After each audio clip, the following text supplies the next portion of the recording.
All right. Greetings, everybody. I hope you are doing well. You are hearing a cat sneeze. She has a cold, so I apologize for that. Um, okay, so here we are. It is Sunday night, January the 23rd. I'm sorry, Monday, Monday night, January the 23rd, 2023. How are you, Diamond Paw? Hey, Kathy, Tennessee, Diane. Wait, what? Tabitha Atkins, welcome. Good to see you guys.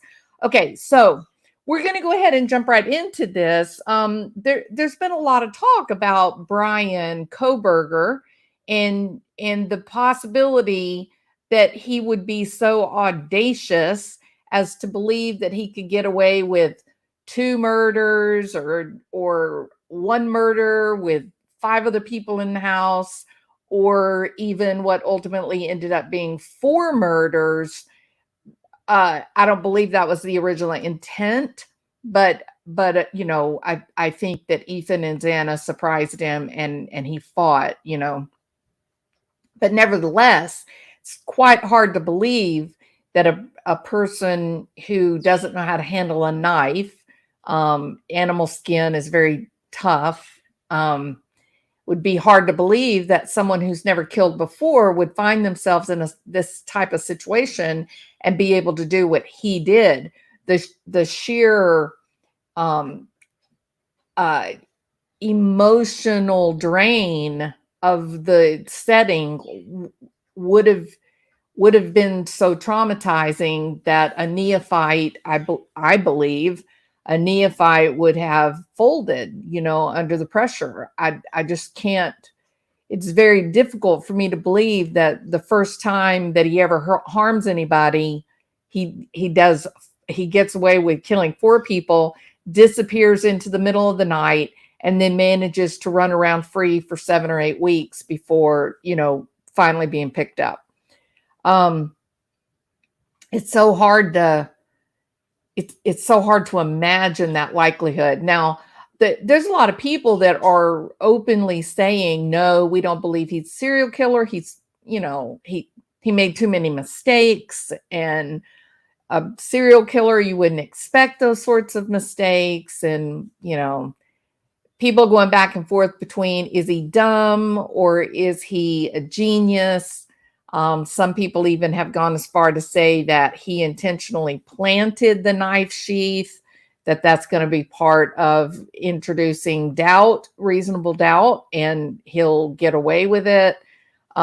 People are all over the place. I mean, don't get me wrong. There's no heavy favorite in terms of what to believe about the history of this guy. He's one of the few. I think this is one of the few times where we've been able to uncover. Not me. I'm not a detective or an investigator, but that the law enforcement, that they're onto somebody, they arrest someone who has a heavy digital footprint. And I think this heavy digital footprint is quite interesting, in terms of what it tells us. Now, yes, you have some virtue signaling people who try to make themselves look like they're special and they know a lot, but really they're just showing, that if you don't know something, you don't know it. And you may be presenting yourself in a way thinking you're superior, but really for people in the know, you just look foolish and short-sighted, right?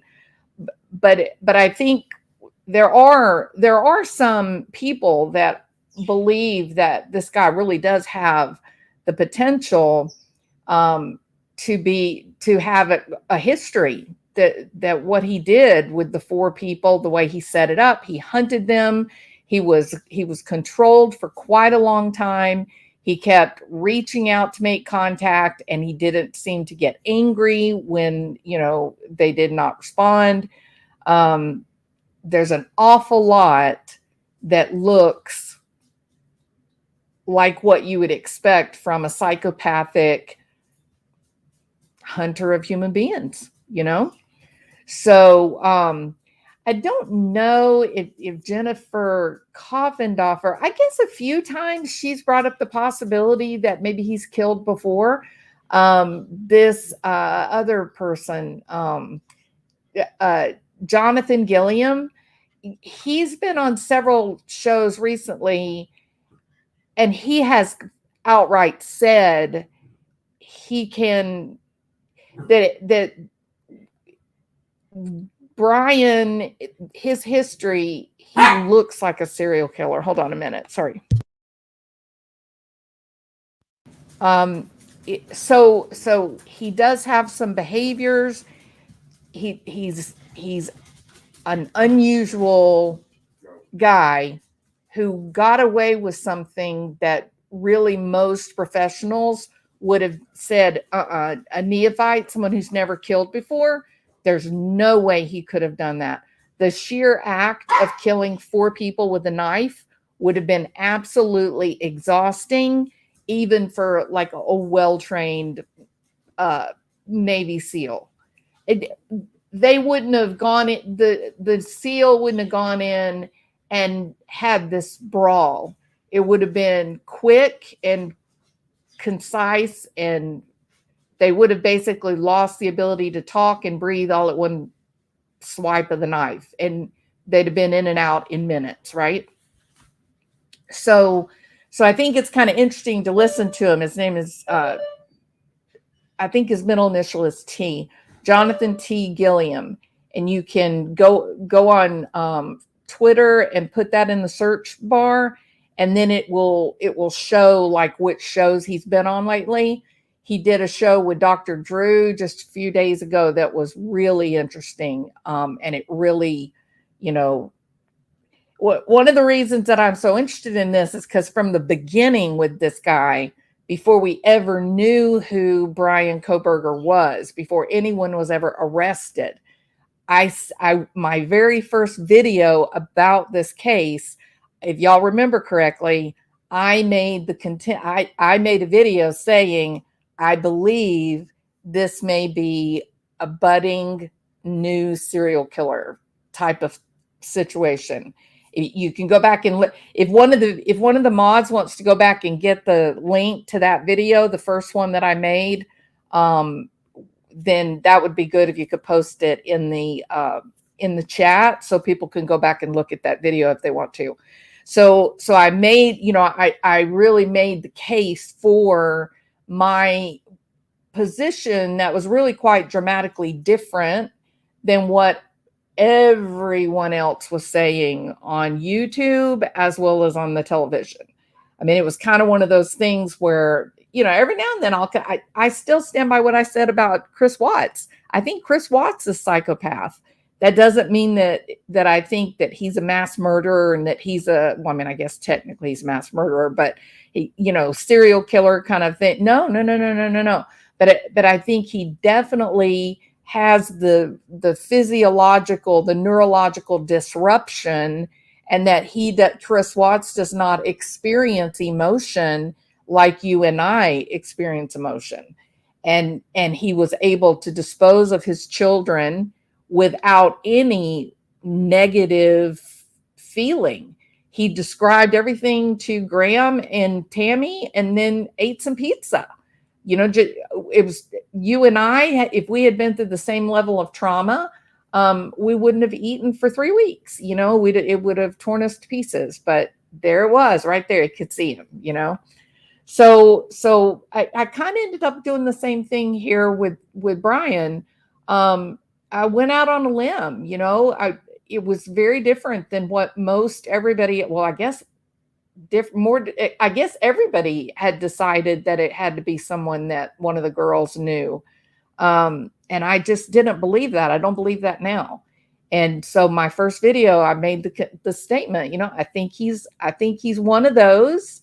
And I think that it's possible that the Dahmer Netflix series, that the Dahmer series perhaps ramped up his fantasy world, and he went from having these delusions of grandeur associated with control and death that he then practiced on the dog, Buddy, because that's what he would have seen in the movie at the same period of time.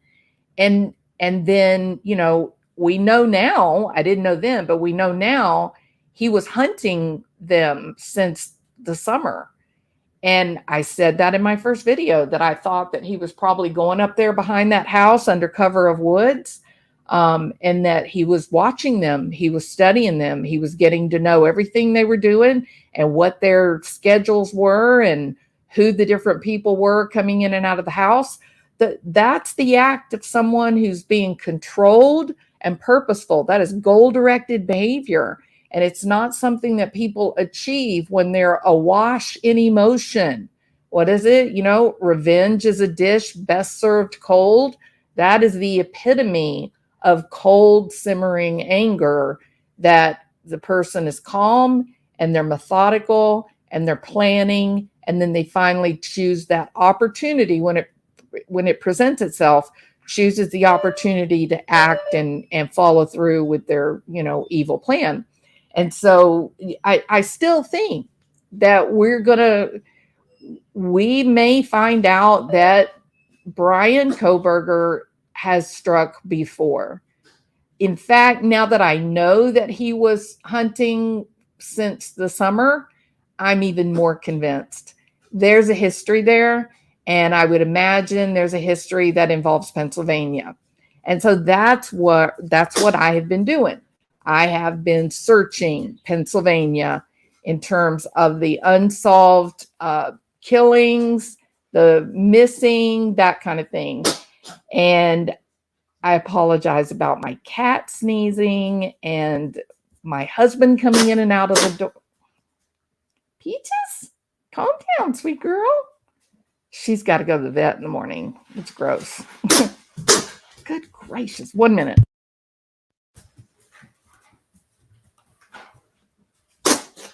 I know, baby. I know.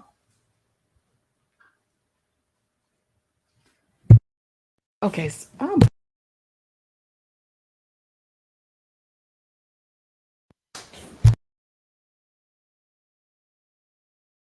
Just 1 minute, y'all.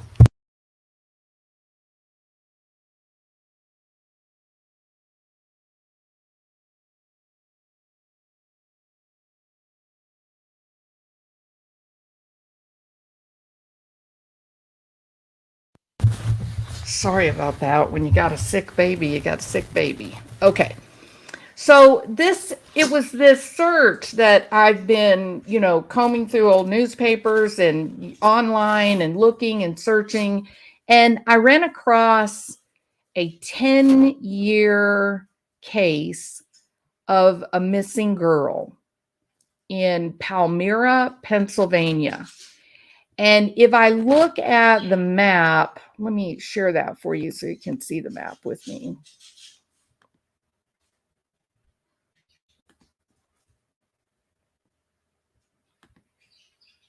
Okay.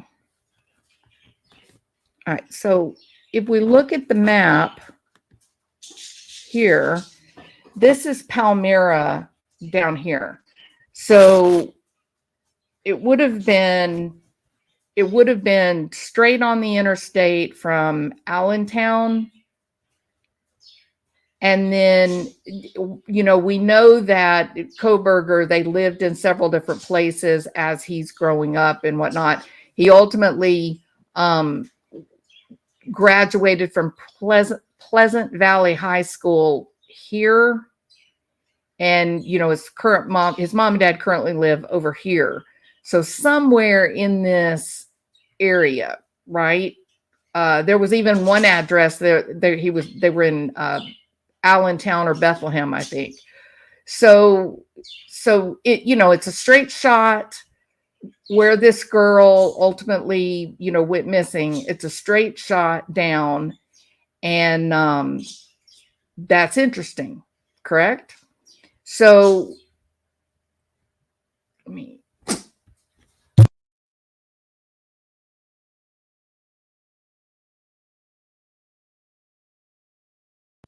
Okay, so now then, So Courtney, the young lady's name is Courtney. Kortne Ciera, I think her last name was, middle name is Ciera Stouffer. She's been missing 10 years. She actually went missing in the early morning hours of July the 29th, 2012, and that was a Sunday. That was a Sunday. She was 21 years old when she went missing. And the last known contact, the last time anyone saw Courtney was at 3:30 a.m. that Sunday morning. It's kind of chilling, isn't it? 3:30 a.m. Now, Courtney's family they're a great, just a nice middle class, very close, involved family. There was nothing, you know how we have like with the Idaho 4, people want to talk about, oh, well, there were drugs. I bet it had something to do with one of the parents, using drugs or dealing drugs or whatever. Well, that's not normally how mob or gang activity wants to operate. If it's a hit, they're going to go in there. It's going to be surgical. It's going to be clean. It's in and out. They're sending a message, right? This doesn't look like that. That's not what this looks like. And so, I think we have to move away from this tendency to want to blame the victim for the violence that is perpetrated against them. We saw the same exact thing happen in the Chris Watts murders, where he killed his wife Shanann and the girls and his unborn son. And there was a large group of people actually in the YouTube true crime community that were really looking at Shanann and looking for, what did she do to cause these murders? And it's just not. Nobody creates a situation to cause their murder. A murderer makes a choice to murder. And there's very few people that actually have the capacity to murder, right? So I understand the need to get to know the victims, to learn all about them, to see if there was high risk behavior or not. I get all that in terms of looking for a perpetrator, but I'm not sure that it's helpful in telling the stories of these victims and trying to either keep the story alive so that people are looking for the missing person, or keeping the story alive so that there's public pressure when it comes time for a trial. I don't know that demonizing a victim is the way to achieve that. Now, if you're an investigator, if you're a detective, then of course you're going to want to learn every little nuance, every little thing that's ever happened. But we're not on YouTube. We're not detectives. We're not solving the crime. We're telling the story. And hopefully we would tell the story from the view of the victims, right? So she comes from a really great family, very supportive and loving of each other in the family. She goes missing. Last known time she's seen at 3:30 a.m. on a Sunday morning, July 29th. She's 21 years old. She's been missing for 10 years. Now, there was something special about that night. There was a lot of disagreements and arguments. In fact, she and her friend had been out that night. There was some arguments at the bar. There were some arguments with the people at the apartment when they got home. Her boyfriend had actually been arrested. And then she had a friend that was with her, Cody Pruitt. And this friend that was with her, he talked about the arguing that they had at the bar and the different things that happened. But here's the interesting thing. One of the things that made Courtney very angry that night was that they had trouble was someone at the apartment complex that was calling in noise complaints. They were in the weeks before the disappearance, and maybe even months.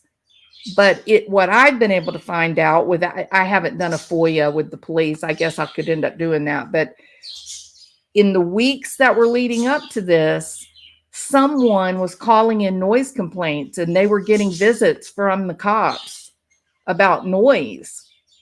And the problem is that her boyfriend was already in trouble with the cops. And so each time they got this noise complaint, it spread greater suspicion onto the boyfriend. And Courtney was terrified that he was going to end up, in more trouble. So there are some parallels here, right? Some interesting parallels. You got look at what happened to Truth and Transparency did a great job showing all of the noise complaints, all of the cops, how many visits the cops made to the house at 1122 King Road for noise complaints. Think about that. Why? So there's this bizarre kind of parallel to this behavior pattern building up to that fateful, early Sunday morning problem that resulted in this disappearance. So when the cops, so she goes missing. Her friend Cody Pruitt, he spends the night there. He falls asleep on the sofa. And when he wakes up early morning, he thinks she's not in the living room with him. And so she just thinks, well, Courtney went to bed. She's in her bedroom. She's asleep in her bedroom. And he doesn't wake her up. It's like 8 a.m. He doesn't wake her up or anything. He just thinks, okay, well, there's her cell phone. There's her purse. She's in her bedroom sleeping. I'm going to go ahead and leave and get me some food and go on and go to work and do my thing. So he didn't check on her. Last time he saw her, they were in the living room together, 3:30 in the morning. They were watching TV, and that was that. Last time he saw her. There is video. There's security camera video of him coming into a gas station nearby and getting, breakfast food, getting in his car, heading on the other direction. Doing exactly what he said, exactly what he told the cops that he did. And it wasn't until later on the 30th, that the parents said, something is wrong. Where is she? Something went wrong. And so when they finally got into her apartment on July the 30th, her purse was there next to the bed. Her cell phone, her money was all there. Her shoes and her keys, they were also there. And Courtney's vehicle was still in the driveway. It was like she had just poofed into thin air. She was a striking figure. She's a very beautiful girl, 5 feet 8 inches tall. She weighed about 115 pounds, naturally strawberry blonde hair. She had bright green eyes. She had a tattoo on her right bicep that said "One Love." She had stars on her right foot. She also had a pistol that had flowers on it on her left abdomen, as well as on her torso. And she wanted to be like a pet groomer. All right. So there is currently a $100,000 reward for information. The family is desperate for information. And that 100,000, it had been 50,000 for many, many years. And I believe this summer it rolled over to 100,000. They were able to double it. This is a case that's been carried by Pennsylvania Crime Stoppers. There is a private investigator that is working the case. Her name is Leah Hopewell. And you can contact Leah Hopewell by emailing courtneyinfo@gmail.com. And Courtney Info is spelled KORTNEINFO @gmail.com. And if you have any information about this, you can contact this is Lebanon, Pennsylvania. You can contact Lebanon County Crime Stoppers, or you can call the Lebanon County Detectives Bureau. All right. So let me go to my next.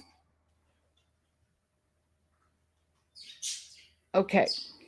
Now, she went missing Courtney went missing in 2012, the summer of 2012. Brian Kohberger graduated in 2013 from Pleasant Valley High School, and I showed you the map. He's about 3 hours away from Palmyra, about 2.5 hours from Palmyra is where his home was at the time.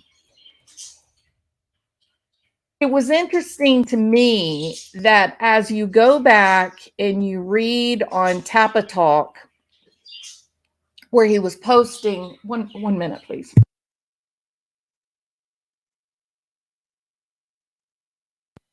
Where Bryan is posting on Tappa Talk in the Visual Snow Forum, those posts, there were 118, and those posts ranged, his first post was November the 6th, 2009, and his last post was February 20th, 2012. This young woman went missing the July the 29th of 2012.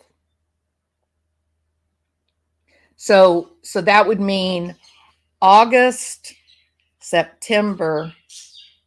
I'm sorry, I got that backwards. February to March to April to May to June. So about 4 or 5 months before she goes missing, that is his last entry. It's so the parallel is so, the time frame, the unusual circumstances or small, like the obscure details. It's like the obscure details are very similar, right? The obscure details that people wouldn't think to try to recreate, they're similar. The big details are much different, obviously. There's no body. They don't know what happened to her. They don't know where she would have gone. And she would have been, people recognized her. She was a tall, very beautiful, blonde girl. You know, people noticed her. So his last post, February 20th, and then 5 months later, she goes missing. You had, in the months leading up to the disappearance, the murders in Idaho, they had frequent noise complaints called on them. And then the cops would walk up and really the house wasn't noisy. It's very strange. With this missing woman, same problem. Someone was calling in noise complaints, and it was enough that the parents and the neighbors, the friends, they all said Courtney was getting really distraught by the noise complaints. There was no noise. They weren't doing anything wrong. They'd just be sitting watching television, and somebody knock at the door, and they'd answer the door, and it'd be the cops saying, "We got a noise complaint." And she was scared because she was afraid that the attention from the cops, from the frequent noise complaints, she was fearful that it would make the cops suspect that her boyfriend, who was like on probation, I think, that he had done something wrong. So she was becoming disturbed and worried about who's calling these in. Why are they calling these in? They're not accurate. Someone's messing with us. She thought, well, it might be one of the neighbors that was messing with them. She was having some disagreement with the neighbor that was below them. So it is kind of the timing of it is very interesting. So during that period of time between November 2009 and February 2012, Kohberger made 118 posts using the name XR, EXARR. In January 2011, he posts, I have had visual snow since September the 21st, 2009. Since then, I have changed mainly. Since then, I have changed mainly from the anxiety and the sense of derealization and hopelessness. In April 2011, in a thread by another talking about possible benefits of visual snow, Kohberger wrote, I have become very deep and determined in my goals. Visual snow has made me smarter.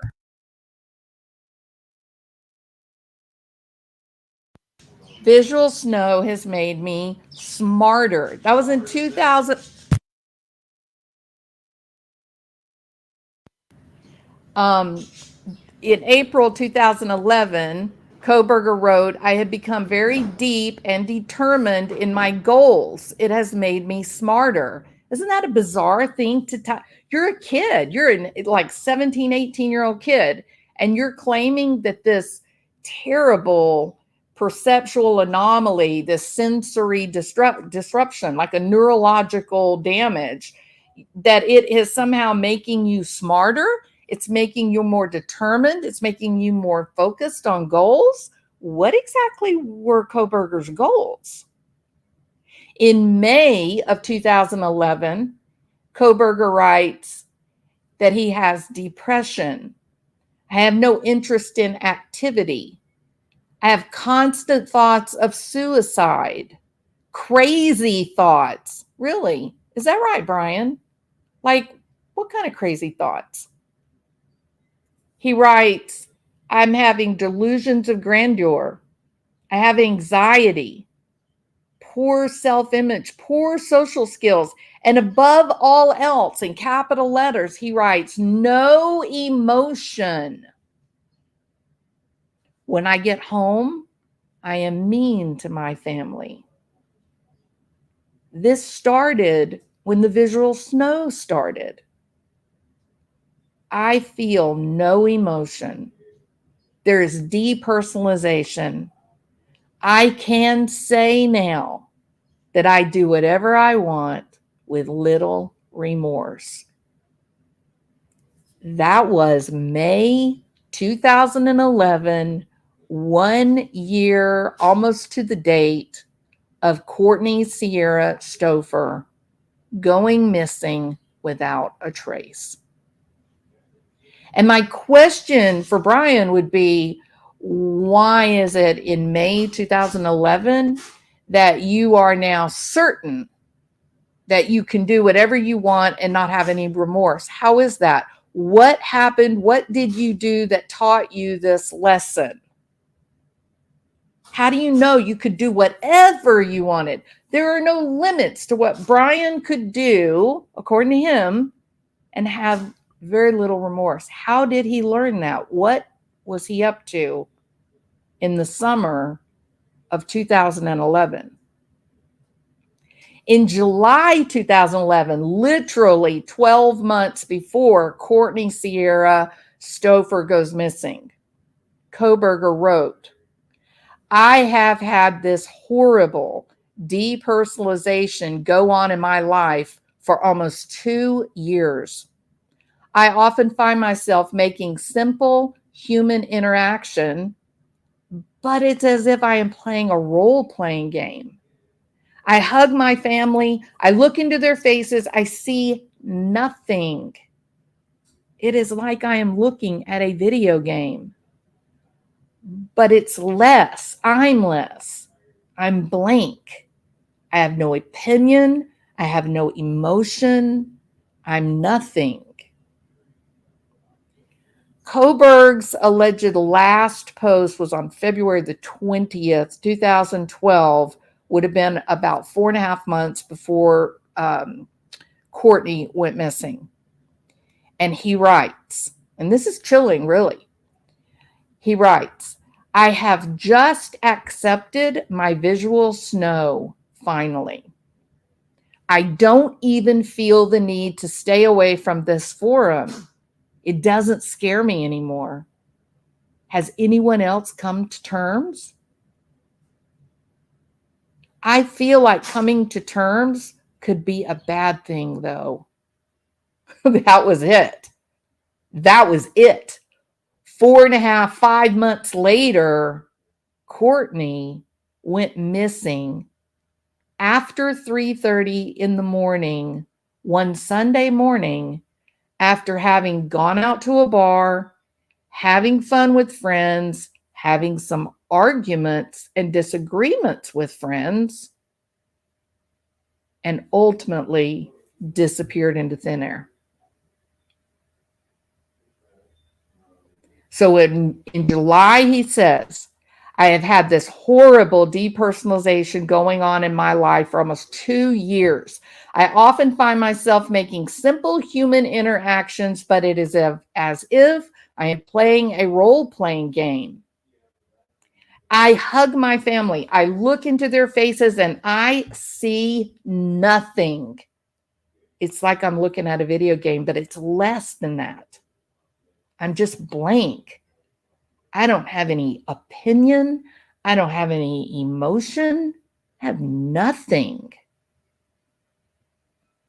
And then finally, February 20th, 2012, he writes, I have accepted my visual snow.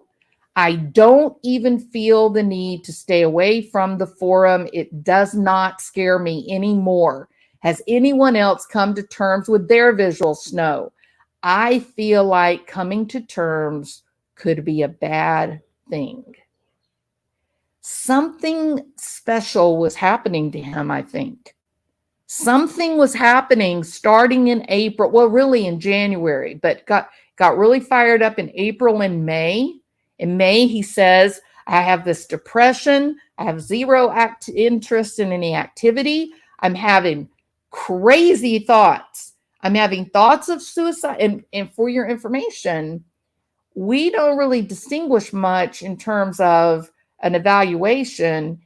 Is someone having suicidal ideation? Is someone having homicidal ideation? We kind of, from a treatment standpoint, or when you're assessing for danger, if somebody is endorsing suicidal ideation, we assume that we must also be on guard for homicidal ideation and vice versa. There's a very thin line. The only difference between suicidal ideation and homicidal ideation is the direction of the fury. In suicidal ideation, the anger is directed inward at yourself. In homicidal ideation, it is the same anger, it is the same fury, but it gets directed outward at another person or another group of people or whatever. So in May, he says, I have this depression. I don't have any interest in doing anything.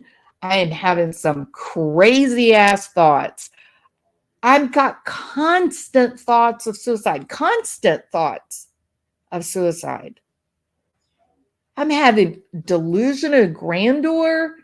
I've got terrible anxiety. I have poor self-image. My social skills are terrible. And above all, no emotion.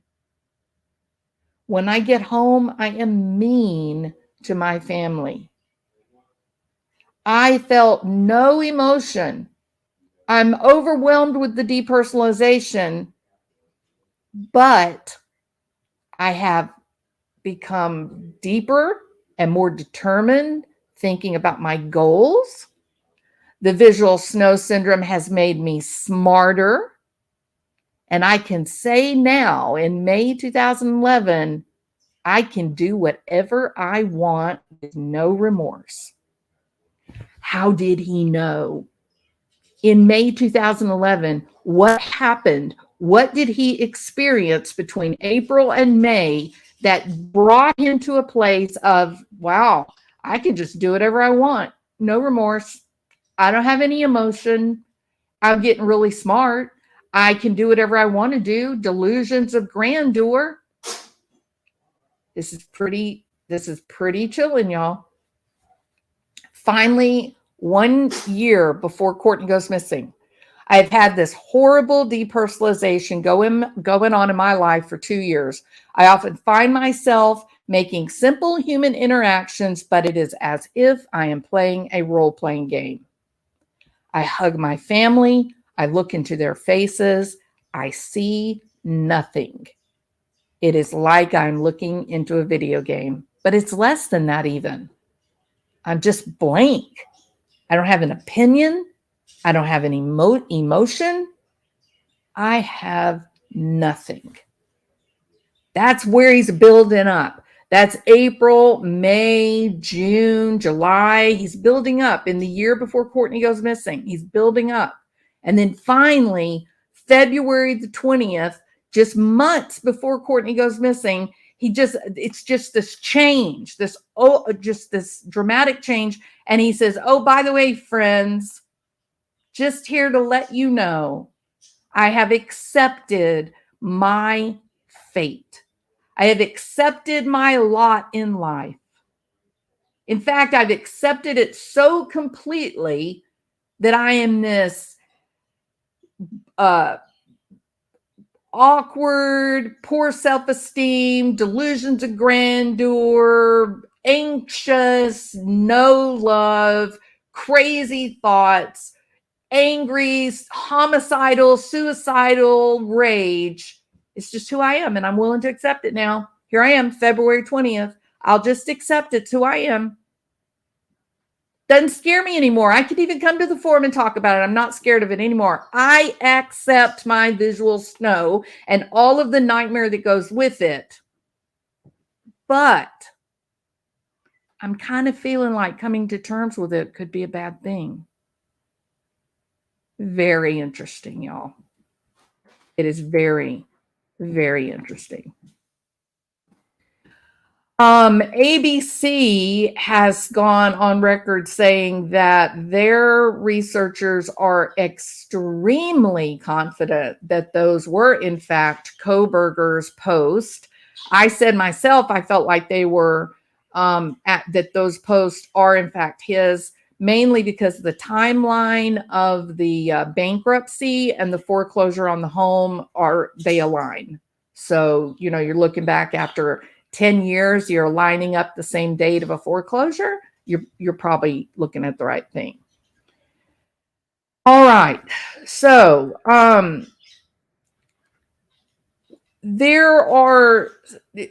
ABC did have some psychologists that went on record saying that they felt like that the interruptions from the visual snow, the heightened level of anxiety, the depersonalization, the disruption in feeling like he is a part of the environment, that those things really could have led him to a place that he would be prone to violence. That in fact, it might even be if he's so detached that he's not really feeling any type of motivation or any type of feedback, emotional feedback, that an act of murder, controlling a person, being able to disappear a person and nobody know about it, that might actually be high enough in the level of stimulation that he might actually experience it as a pleasurable sensation, which is what is overall at the heart of serial killers, right? So there are, there are experts in criminology that are acknowledging that Brian's got a pretty complicated past. And now with this new information about Courtney, there's some real parallels that at least warrant some investigation, I think, by the Pennsylvania Bureau of Investigation. I think it's definitely because of the buildup before her disappearance, the buildup of someone calling in erroneous complaints about noise. We saw the same exact thing happening with Kaylee and Xana and Maddie. Ethan was a guest there, but same exact thing for the house at 1122 King Road. Somebody calling in and the months building up. Incidentally, it looks like during the same period of time that now we know Brian was hunting in that area, that he was stalking these girls in that area.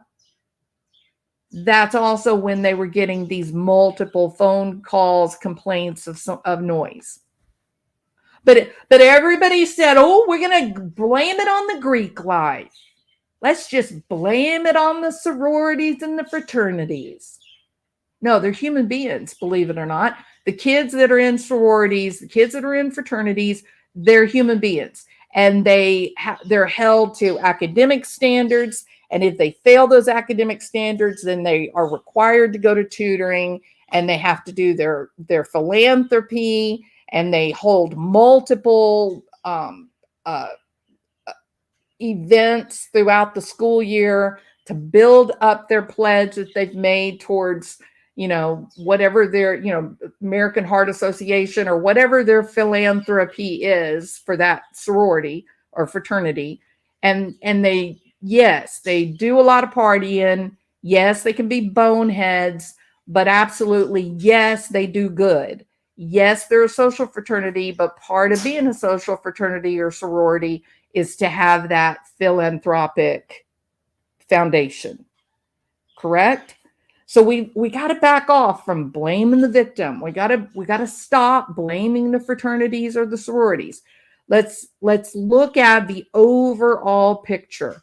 You can blame it on fraternities or sororities all day long. In fact, I happen to believe that was, in fact, Brian Kohberger that called into Rev's channel and said, oh, those Sigma Chi's, I've had 10 Sigma Chi's tell me, hey, if you were going to kill somebody and get away with it, how would you do it? Man, I thought that was a bad thing. I believe that was Brian. I believe that was him.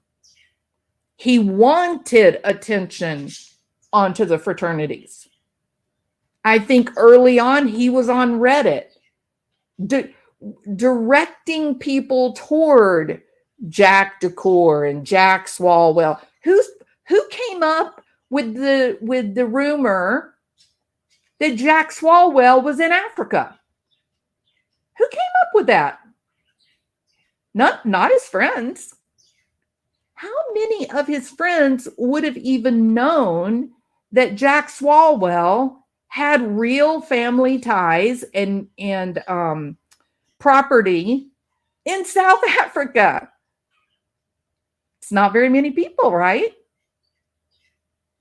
So who knew that?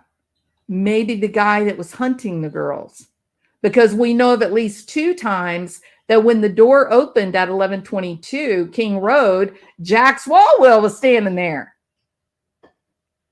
If this guy's hunting these girls for months, I bet you that he was writing down all these different people that he was seeing regularly, and he was online. He was looking them up. He was figuring out who they were. What were their names? How do we know that it wasn't Brian himself that got online and made everybody go, oh, look, I bet Jack Swalwell did it? Or Showalter, not Swalwell. I don't know why I'm saying Swalwell. Showalter. I bet Jack Showalter did it. In fact, Jack Showalter's parents have whisked him off to South Africa.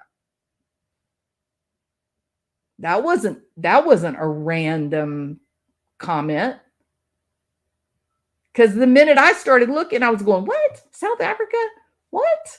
And then sure enough, I went, wow, they do have a place in South Africa. Crazy, right? So I think that I think Brian was busy directing and guiding the true crime sleuthers. I think he was interjecting information online that was getting people to look in other directions. And if the guy that called in to Rev, and I've heard the comparison between his voice and what we have a voice recording of Brian, and it sure sounds like him to me. It sure sounds like him to me. So I think that he was trying to get the investigators, the true crime community, everybody. I think he was trying to confuse the investigation. It will serve the role of introducing doubt during a trial.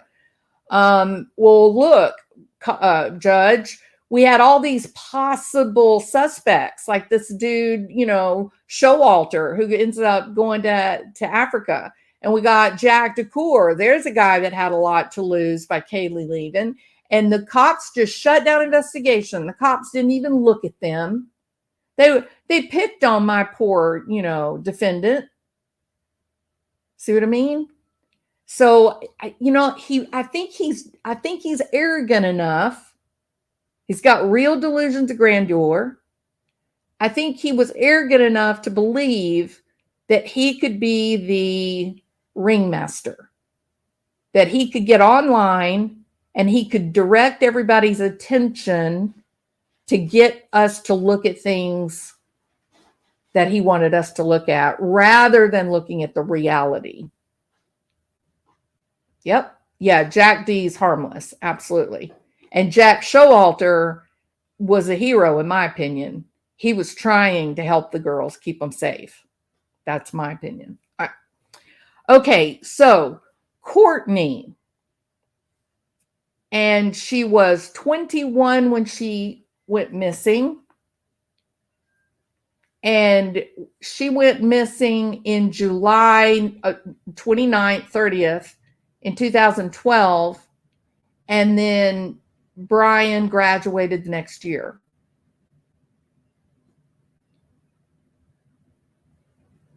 So it's if I were the Pennsylvania Bureau of Investigation, I would be looking closely to see if this young woman with strawberry blonde hair, who looks very much like she would have fit right in with Kaylee Goncalves and Maddie Mogan, Bethany Dillon, she would have fit right in with that group, right or wrong.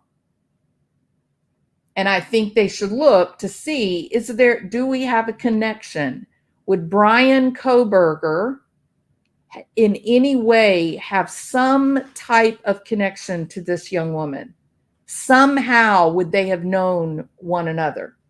You can see she's a free spirit. She's definitely a hippie kind of, girl. Maybe he met her through the whole heroin period of time. I'm not saying she used heroin, but she acknowledged to her parents that she was using some types of drugs, not the big, not the heroin. Okay. Well, baby girl, the whole night there was drama. The neighbor that was downstairs, she believed that the neighbor downstairs was the one that was calling in the erroneous noise complaints. And in fact, even that night, she was stomping on, she was on the second floor. The neighbor was on the ground floor. and she was stomping with her feet because she believed that the neighbor had called the cops, and then the cops arrested her boyfriend because of the neighbor. So yeah, there was a lot of drama and a lot of disagreement that was going on that night. But according to Cody Pruitt, by the time that they actually entered into the apartment, it was all over. Everything was quiet. It had all calmed down. There was no more trouble. Cody Pruitt has been completely cleared. They were able to watch him from the time that he left the apartment, went and got his food, went to work. He did exactly what he said. He never left the apartment. You know, he was set. He was in good shape. So it almost gives you that feeling maybe whoever got her was someone that had an apartment right there. It's a strange case. It's a very strange case. All right. Her boyfriend pulled her away from the argument with the neighbor. Well, I thought her boyfriend got arrested. I don't think he was there. I think the guy that stayed the night with her is the one that did this. How close is the location to Brian's house? About 2.5 hours. But it's a 2.5 hours, but it's one straight stretch of interstate. All right. Okay, so there is a lot of history with Courtney, and so I'll be back to do, you know, a couple more videos on Courtney and her going missing. But the real connection, or not connection, but the real point of tonight's video is to draw attention to those Tappa Talk posts that he made, where he seems to be, there seems to be a metamorphosis happening from February into April, May, June, July 2011. And then about 4 months before this girl Courtney goes missing, he seems to have come to terms with what he is. And he says he doesn't actually think it's a good thing. It's kind of crazy. And my thoughts are, did he hurt someone? Did he kill someone and realize that he had this capability?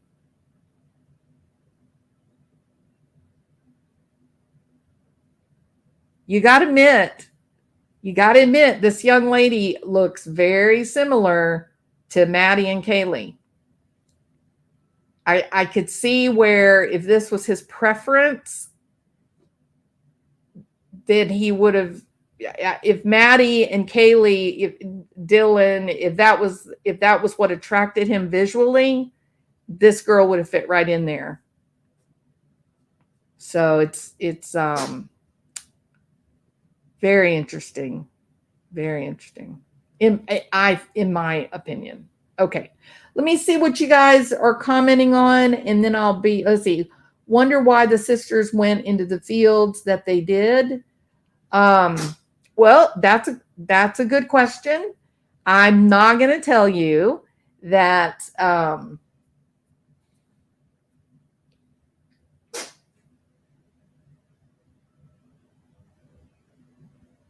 don't know what that means, Diane. Did they find Gypsy?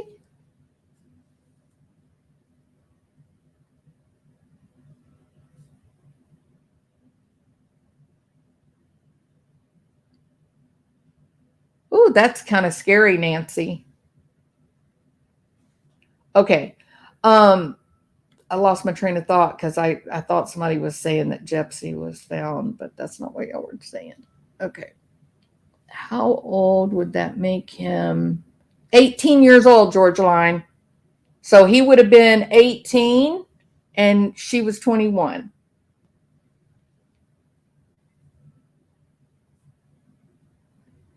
his built up anger at the perceived rejection. I don't know that it was that. What he describes is a lot more pathological than that. It doesn't seem to be based on social rejection. It seems to be more focused on the unusual neurological uh, affective condition that he was suffering. He he was pretty descriptive in the writing, talking about he had anxiety, but he had no sense of attachment. He didn't feel love. He was angry. He talked about having no emotion, even though he was talking about feeling suicidal, which suicide and homicide, there's a lot of emotion. It's just anger. Um, I think we'll eventually find out dates that he was in rehab. Oh, there's an interesting thought, Mary Rose. Maybe are you suggesting perhaps that Brian may have been in rehab with this young woman? Maybe.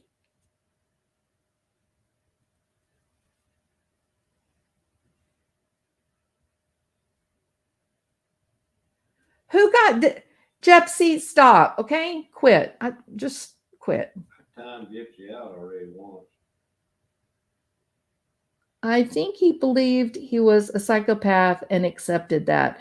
Yeah, I think when you really go back and you stop to think about what he posted from April, May, June, and into July of 2011, he's really, really kind of coming to terms with that he's having all this disruption. And then he goes missing for about 4 or 6 weeks. And then he comes back and says, okay, y'all, I accept it. I am who I am. I'm not even afraid anymore. And this is just the way it is. And I'm not sure it's a good thing. So it kind of makes you feel like he something had happened in 2011 that sent him, the message that he was capable of being a monster, right?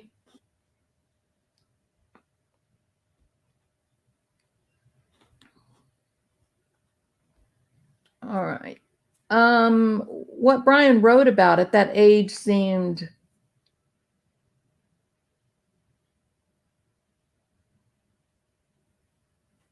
maybe Caledonia. Yeah, maybe.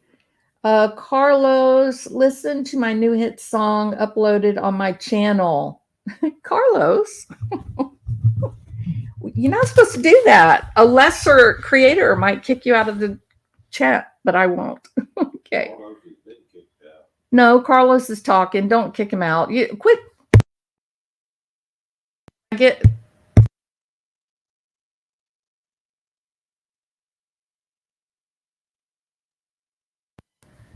Okay. His sister wrote a poem about an evil, dark soul. I think it may have been him.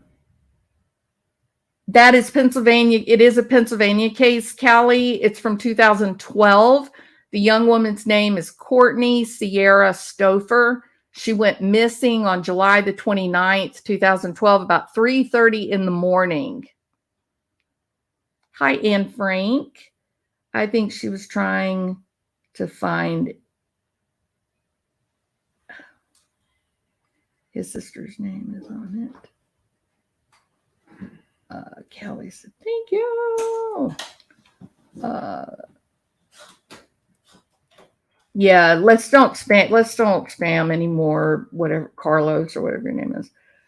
Tennessee. Oh, everybody's saying, hi, Piddling Bill. Maybe Carlos Danger. I've learned a lot. If we could see into what he is thinking, it would scare us.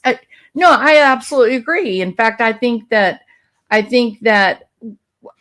told you guys when we were talking about the whole Chris Watts case, and I was I took the position that, he seemed to me that he would have rated high in psychopathy. And a lot of people said, ooh, you don't know what you're talking about. I was like, well, okay, that's what you think. But remember I told y'all that these guys, these people know they're different. They know it. They're not going through life kind of going, oh well, everybody's like me. They're watching the social landscape and they're seeing things and they're perplexed by it. They're watching interaction and they're thinking, why? Why did those people go up and hug each other?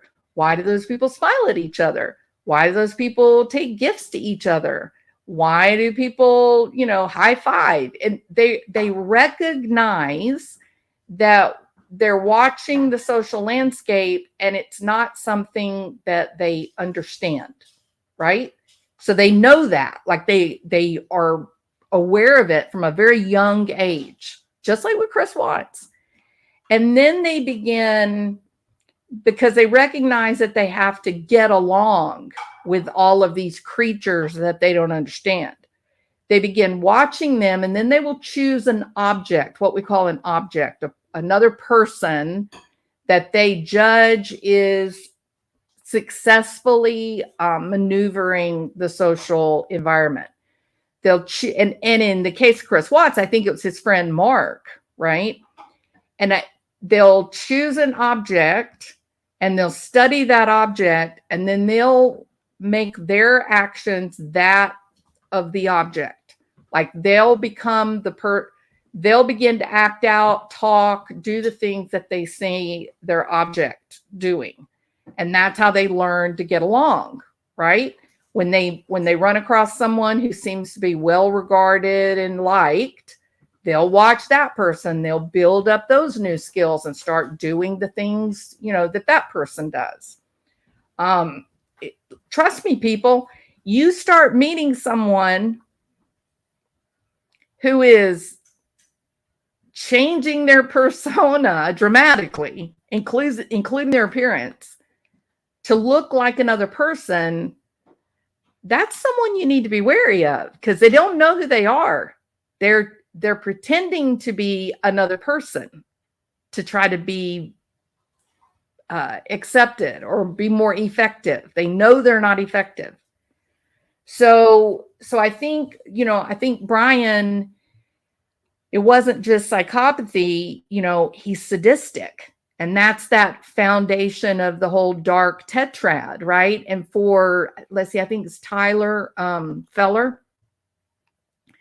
Tyler had somebody on, I don't remember if it was a psychologist or therapist, or I don't remember, but so he had a guest who talked about the dark triad and was talking about criminal behavior and the dark triad and Machiavellianism and all of that.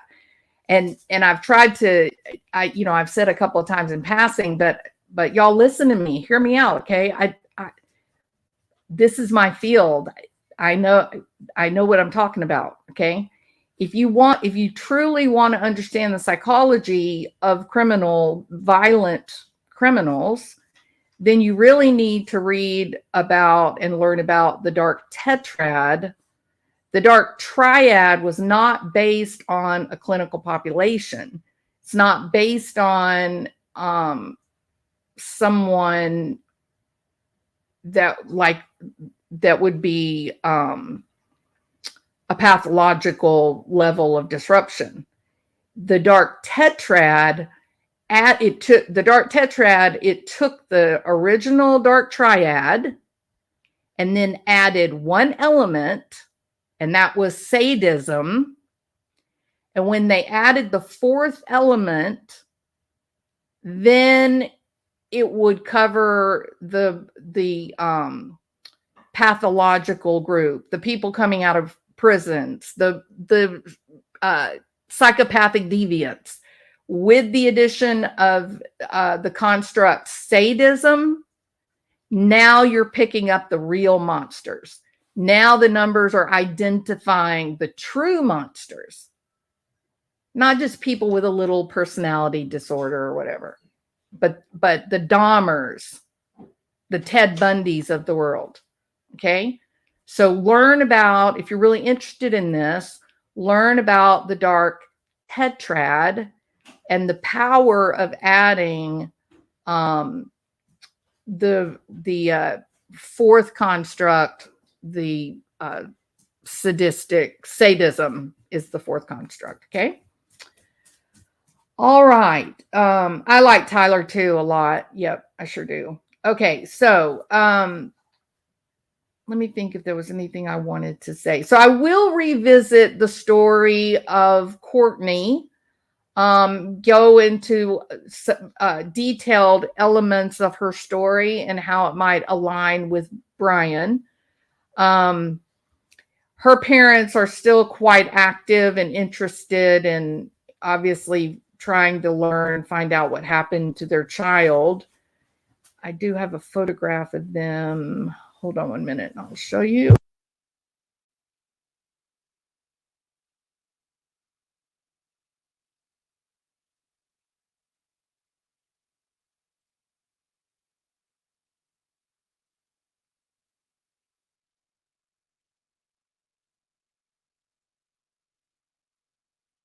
All right, I'm looking. Hold on. For some reason, it's not giving me my pictures. It's going to be hard for me to share the picture. I tell you what I think I'll do, because this is not giving me my thumbnails. And I just said hit saved. I didn't give it a name. No. Why are you not giving my thumbnails?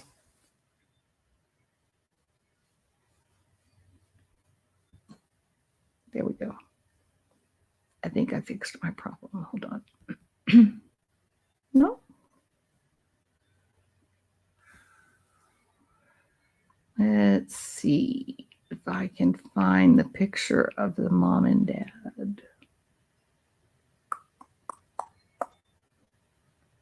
Not there.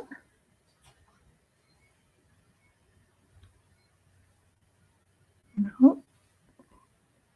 Yeah, I'll have to get it for y'all tomorrow. Why is it trying to give me an MP4? Let me go to all files. One more attempt to see if I can find the picture of the mom and dad.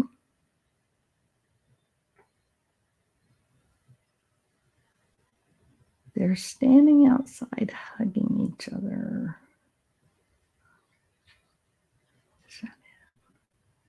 Oh, that's Ethan.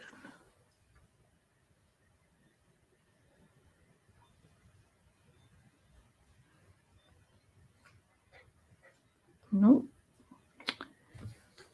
Strange.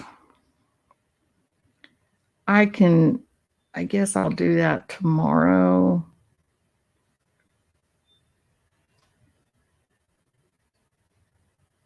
Oh, here it is. I found it. Okay. Open.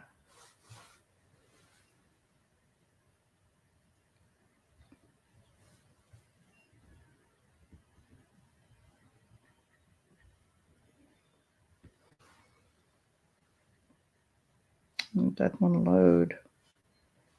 Yeah, having some trouble with the I got the parents' pictures right here now, but now why it's not wanting to open it, and I don't know why that is. Oh, maybe it just worked. I think it just, no, it didn't show. Yeah. Okay, so I'm gonna have to resize that, and I'll get it all ready for tomorrow.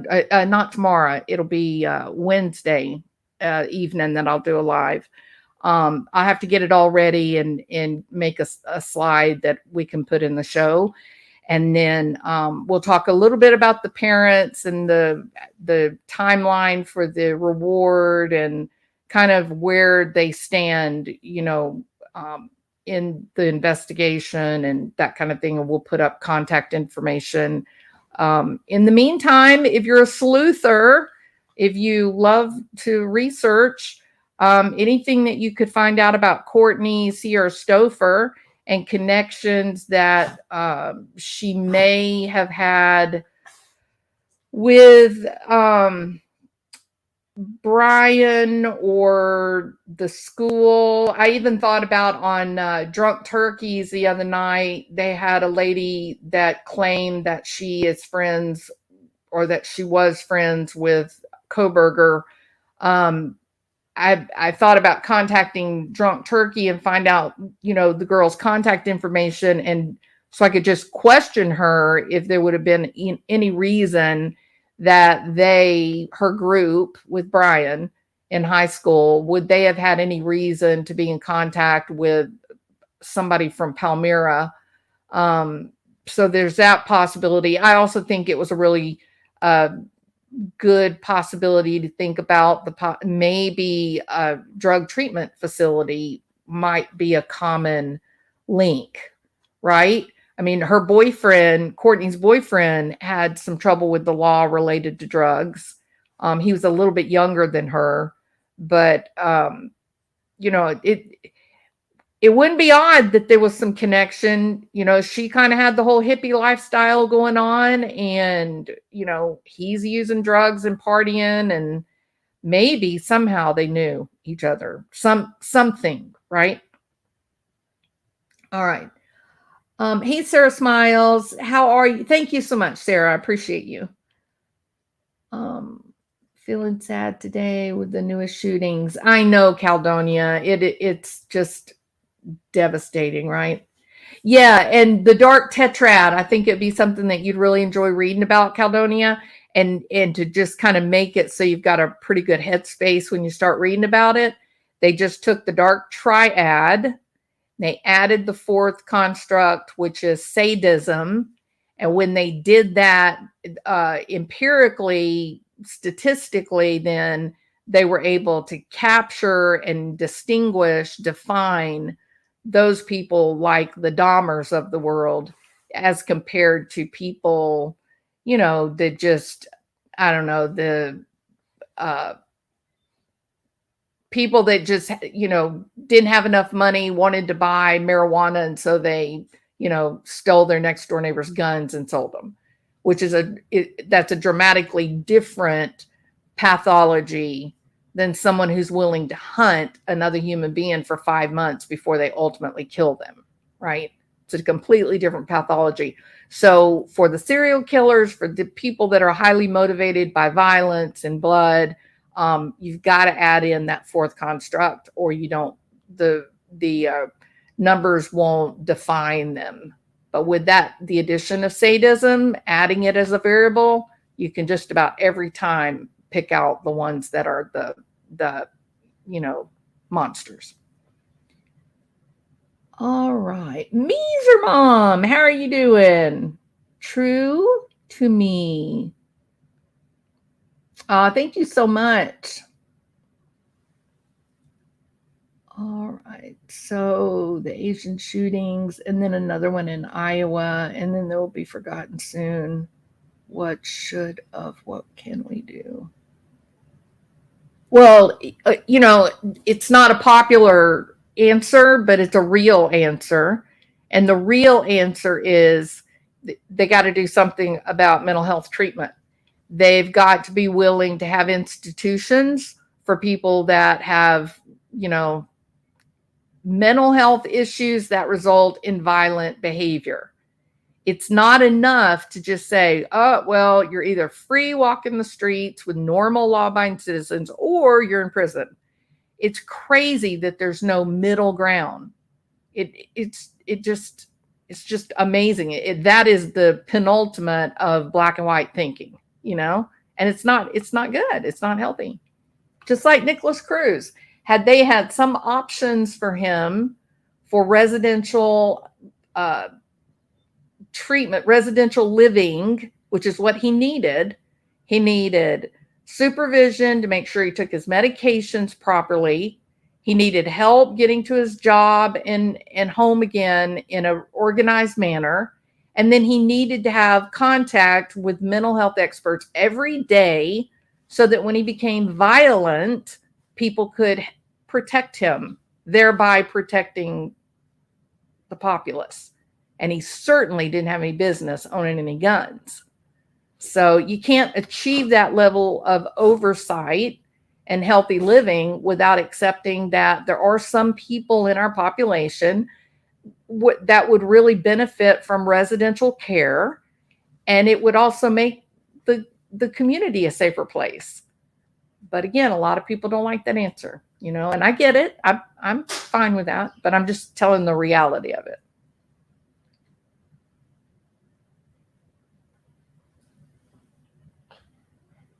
All right. California just released another 1,000 offenders. And what do you want to bet? At least one of them has been laid up in prison having violent fantasies. And it's just a couple of steps between the fantasies and the actions. I think that's what Buddy was. I think he was the stepping stone from a rich fantasy world to, you know, killing 4 kids. All right, people, y'all are great. Y'all are amazing and awesome, and I appreciate y'all so much. I hope that you found this interesting, and also I hope that you'll look into the case of Courtney Stouffer going missing in Pennsylvania and see what you can find out. See if you can come up with some kind of connection. We don't really know what that connection will end up ultimately being, but perhaps something, right? If you find something, you can email me at foolsandsages@gmail.com. I did watch Scott Reich today to listen to the Alex Murdaugh jury selection process for a little while, and they're moving on out. Scott Reich was there the whole time commenting, so that was very interesting to explain to us what was happening. And that's it, right? That's it for today. All right. Okay. Thank y'all for being here. I appreciate it. I hope that you will look into the case of Courtney Stouffer. And I will be back here on Wednesday night. How's that? Is that good? All right. Will you please leave a message of any sort under this video? You can just put like your favorite color or your favorite candy bar, or you can actually like leave a real comment telling me what you think about the video or about the case of this missing young woman. But I'm asking you to do that to try to help YouTube spread the video. We gotta get more movement on the videos. Need thumbs up. So if you haven't already hit thumbs up, I hope you will right now. And then leave some sort of a message underneath. It can just be your grocery list if you would like. But I really like it to be like a real, a real comment, if you wouldn't mind. And I guess I could do what some other channels do and say, if we can get, I don't know, 30 comments under the video, then my next video, I'll cam up. I'll be on the camera. Okay. So we get 30 comments under this video. When I come live on Wednesday, you'll see my shining little face. How's that? Is that a good deal? All right. Please hit the thumbs up before you leave. I invite you to subscribe, hit the little bell for all notifications, leave your comment underneath this video, and I'll be back.